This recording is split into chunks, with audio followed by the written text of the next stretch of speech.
Hello and welcome. My name is the Alpha Female and you're listening to Turnbuckle Talk. Whoa! G'day, mateys. Bushwhacker Luke here, 2015 Hall of Famer, and you're listening to Turnbuckle Talk. Yeah! Whoa! This is pro wrestling's only modern-day Viking Gunner, and you're on Turnbuckle Talk. Hey, this is Nick Magnus-Tolis, and you're listening to Turnbuckle Talk. Hi, this is Leva Blue Pants Bates, and you are listening to Turnbuckle Talk. Hey, this is Jeff Jarrett, the king of the mountain and founder of Global Force Wrestling, and you're listening to Turnbuckle Talk. Hey, fellas, you guys have a great day, and this is only because I'm talking to Canadians. It is actually spitting snow in Tennessee. See? Oh my God! That's a great. We've had 70-degree weather here. We really had a warm December, and I get on the phone with damn Canadians and we're spitting snow. So that's right, everybody. Even Jeff Jarrett is a fan of Turnbuckle Talk. My name is Karl Karufel. This is Turnbuckle Talk, episode 329. Tonight we've got some talk about Grayson Waller.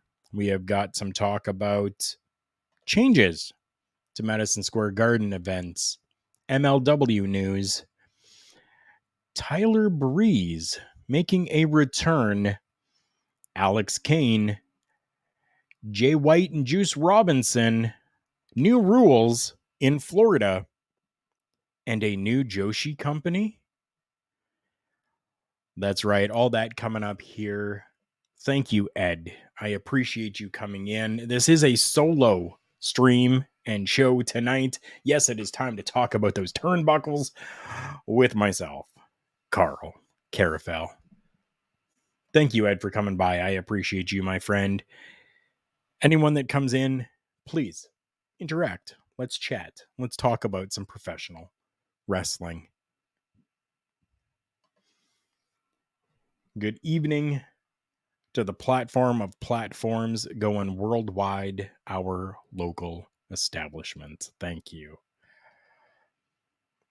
Grayson Waller is a name that a lot of people enjoy seeing. He is a person that a lot of people really have their eyes on, including Edge, who was on the Grayson Waller effect. He was joined by Edge, and despite his loss to the Rated R Superstar, Grayson Waller's efforts were acknowledged with a little rub after the match. What I find very interesting here is a statement that was issued by Grayson Waller on the heels of his performance. He decided to say that this biggest debut that this is or was or will be the biggest debut in Madison Square Garden since that bloke who wore the cringe tassels. If you're not sure who that is and who we're talking about Dwayne "The Rock" Johnson. But this being back in his days as Rocky Maivia, his first appearance elevated stakes. After joining in 1996, he got opportunities to wrestle on multiple pay-per-views that came, which emanated from the New York venue of Madison Square Garden. 8-person elimination style Survivor Series match alongside some of the greatest names. While he was a rookie, he was the sole survivor, last eliminating Crushing Goldust to gain the victory for his team. Do we think that this is too bold of a statement by Grayson Waller, or is this just good for his persona and his ego? Personally, the flamboyantness of this man is testament enough to say that he can be on the level of a Rocky Maivia. Maybe not on the level of The Rock, but on the level of a Rocky Maivia. Great showing. Even though he lost, it was a great showing, and I'm very excited for what we are going to continue to see from Grayson Waller.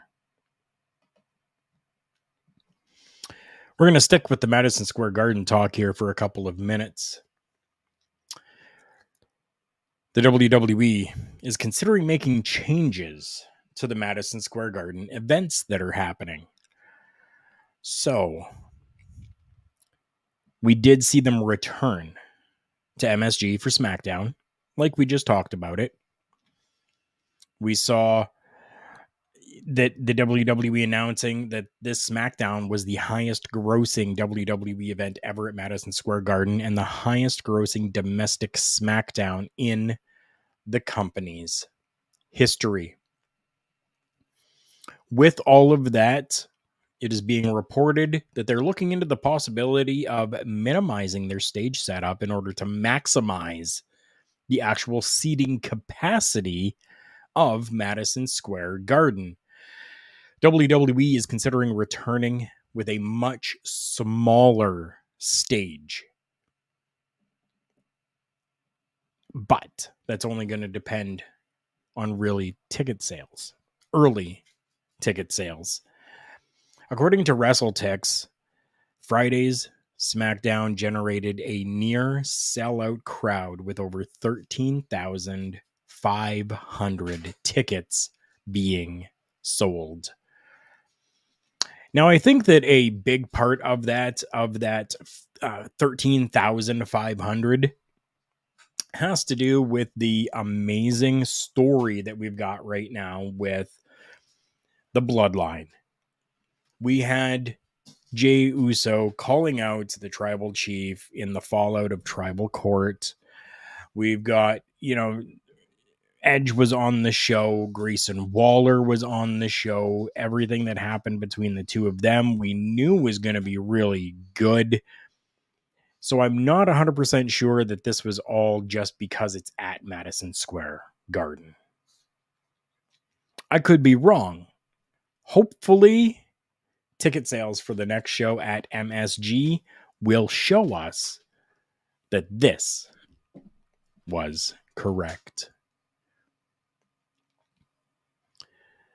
We're going to talk some MLW news right now. MLW coming off of the heels of an amazing pay-per-view that really opened up the eyes for a lot of fans of professional wrestling who were not maybe necessarily fans of MLW or even knew about MLW at the time. They usually fly under the radar with the majority of professional wrestling fans in North America. The company itself is 21 years old. Recently, it's kind of been in the news in a negative light because of a lawsuit going on with the WWE. But it doesn't mean that they are putting on bad shows. What's really great is that, MLW's Never Say Die at the 23 Arena partnered with Fight Plus. And we're now finding out that at least 4 more special events will happen on Fight Plus as well. At least 4 more. Depending on how things go with Fight Plus and numbers for MLW, we could see that rise and have more happening. The first of these events is set for a couple months from now, when the 5th MLW Fury Road event takes place on September the 3rd. This will begin a 4-month stretch of live shows for MLW on Fight Plus, and will be a continuation of the Fury Road series of events for the company, which I think is just absolutely amazing.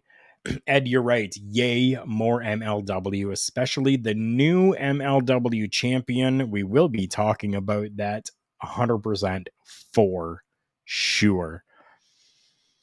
MLW is entering their 4 upcoming Fight Plus special events with some different championship situations in comparison to their recent run of shows. We will talk a little bit about Alex Kane and Hammerstone and the MLW Championship. But I think this is very, very good for MLW to be able to get their name out there, to be able to have people afford a pay-per-view at a smaller price.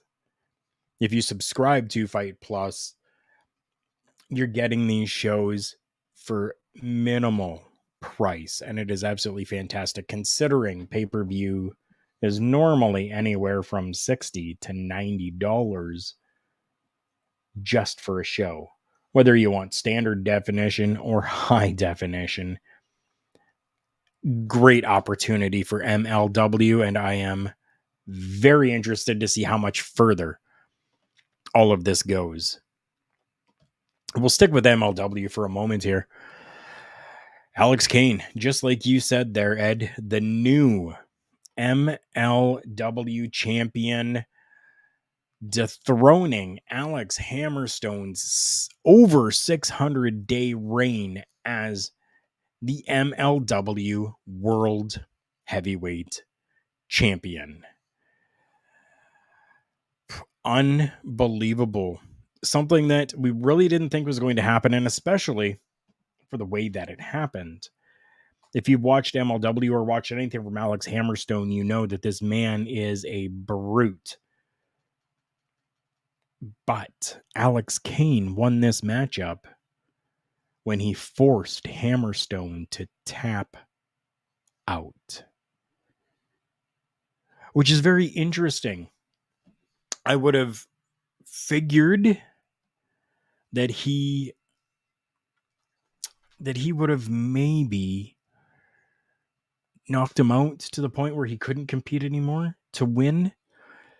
Maybe a somehow pin to win, but never did I expect it to be a tap out from Hammerstone.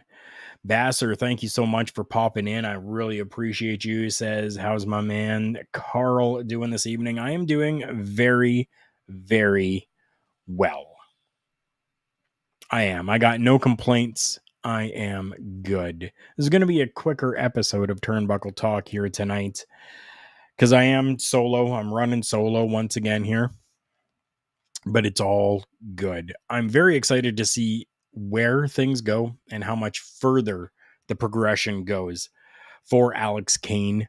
Yes, Alex Kane, that same Alex Kane that, yes, you have seen and heard on Busting Out, an OLE original program on Sundays. If you haven't seen it, Go back, check it out. You can see Alex Kane with us here at our local establishment before winning this championship. And who knows, I make no guarantees, but we might be able to see him again as champion on our local establishment's network somewhere, somehow. One of my guys, Jay White. Ed, cover your ears, because I know you're not going to want to hear this. Just cover your ears. Jay White and Juice Robinson become the number one contenders to FTR's AEW Tag Team titles. This happened on Collision. Jay White and Juice have become the number one contenders following an intense match with FTR on Collision. And the match is set for next week's Collision. Next week's championship match is actually going to be a 2 out of 3 falls matchup. My question right now is, what happened to the wins and loss record? What happened to using those stats for the next champion or for the next challengers? Has that now seemingly gone out the window with AEW? Or is this just a pick and choose type of situation? Now, I know that, White and Robinson have really been doing some good stuff inside of AEW. But what does that mean when it comes to the guns, when it comes to the Super Kick Party, the Young Bucks? What does it mean for any of the other teams that are there? Are they just forgotten?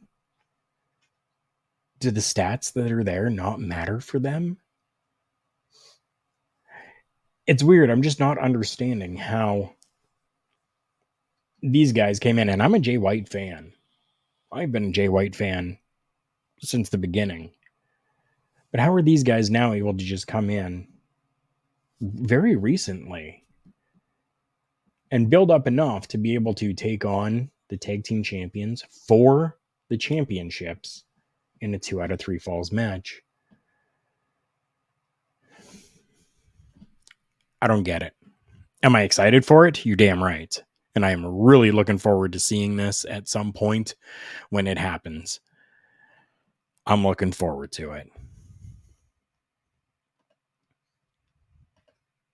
There's a new rule that's going to be coming into place with the WWE when it comes to shows that they do in Florida.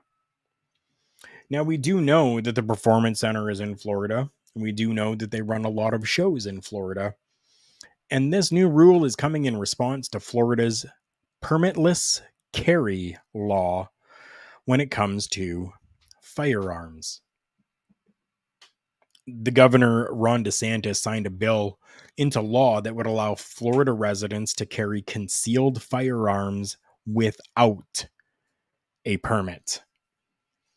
Background checks are still required for the purchase of a firearm, but the law does not require additional training or background check that it previously did to be considered for a concealed carry permit. This went into effect July 1st, literally 10 days ago. The WWE, like many other companies, have enacted their own rule prohibiting all weapons, concealed or not, for any of its events across the state, including the Performance Center. This already is kind of safety protocol that is overlapping other places that are doing the same thing and other things that they actually have in place as well. Some of the different venues are like the FLA Live Arena the Kaseya Center, the Amway Center, the Hard Rock Stadium. These are all places and facilities the WWE has run shows in before in the past. Each one of them have their own rules when it comes to prohibited weapons coming into those. But the little with all of this is that the law does allow for one's vehicle in the parking lot to be an extension of their ability to actually carry that firearm. They could try to bring it into the arena. They will be turned around, told to put it into their vehicle, and then they can come back and be allowed in. There will be no options for checking it for retrieval later. Just as one would check their coat when going to a, fancy restaurant or a fancy gathering, you would check your coat. You get your little number. It's right there. They're going to give it to you. And then you got to go back afterwards and wait 25 minutes for them to search for your number and find your coat. That is not going to be happening with the firearms. Literally, it's going to be, you have a firearm, you have a weapon, any weapon. You put that in your vehicle before you come in here. And they're going to continue to check every time people exit and enter the building. So it's a very, very good thing that's happened. I am all for it. And I think it's just going to be something that is definitely going to keep everybody safe, which is exactly what we want at professional wrestling events. I told you that this was going to be a shorter episode, and it definitely is. We're going to get to our quick commercials here before we get to our final topic of the night.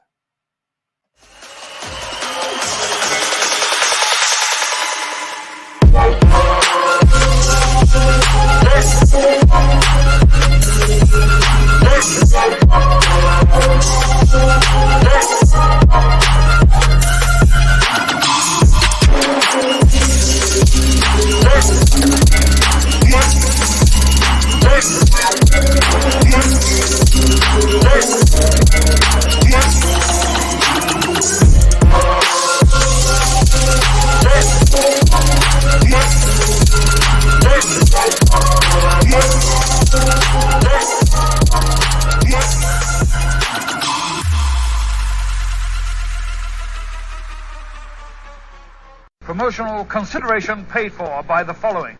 Wrestling, a love and a passion we all share. I've started a wrestling brand, the wrestling brand. A brand founded on the aspects of wrestling.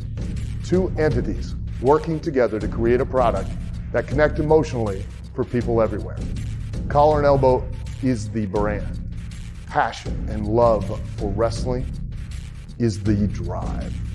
I am Al Snow, and this is Collar and Elbow, the wrestling brand.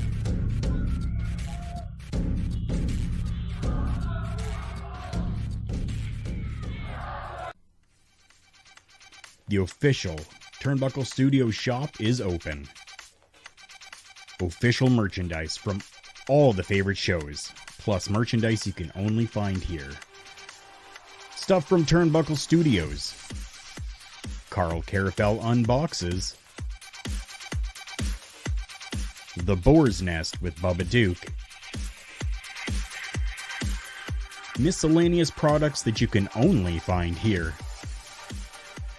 Beats and beatdowns. And Turnbuckle Talk. Find all this merchandise exclusively at karlkarufel.redbubble.com. Thank you so much for coming back and joining me here on this edition of Turnbuckle Talk, episode number 329. My name is Karl Karufel. The episode today entitled American Joshi. If you are watching this, you will see the graphic up on the screen right now. If you were listening to this, find the video at some point. check out the YouTube channel, Turnbuckle Studios on YouTube. Look for the episode American Joshi and give it a like. Give the YouTube channel a follow. Ring that bell so that you're notified every time we drop an episode or that we're going live. Joshi Wrestling, for those who may not understand or know what it is a Japanese women's wrestling brand. Joshi Wrestling. So now a brand new Japanese women's wrestling promotion is reportedly set to launch in the United States of America. The new promotion's roster will feature only Japanese-based wrestlers, many of whom have worked already for existing Japanese promotions, but will be running their own events in the United States. The report did not specify if the talents will arrive from promotions such as Stardom or TJPW, or if they would be recruits from the Indies. At this point, we don't know. The promotion has already booked a September date in New York City for its debut, but other than that, no further details on the debut were actually shared. So, how is this company planning to carve its way into the American market? The promotion decides that it's going to focus on high-end production values beyond just the in-ring wrestling. In order to create a different atmosphere that resonates with people who really don't watch New Japan or haven't seen Japanese female wrestling, they want to create something just a little bit different for them. The idea is still to feature Joshi Wrestling, and it intends to reach larger audiences beyond just the pro wrestling audience. Investors backing the promotion have invested significant resources and enlisted notable names from the world of entertainment, pro wrestling, media, and fashion for its front office.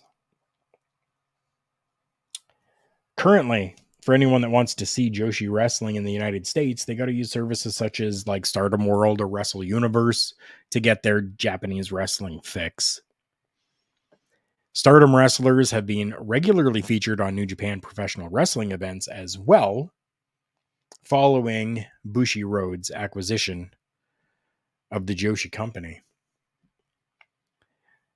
Last November, New Japan and Stardom made history by teaming to host a joint event, giving Joshi Wrestling a significant shot in the arm that it definitely deserves.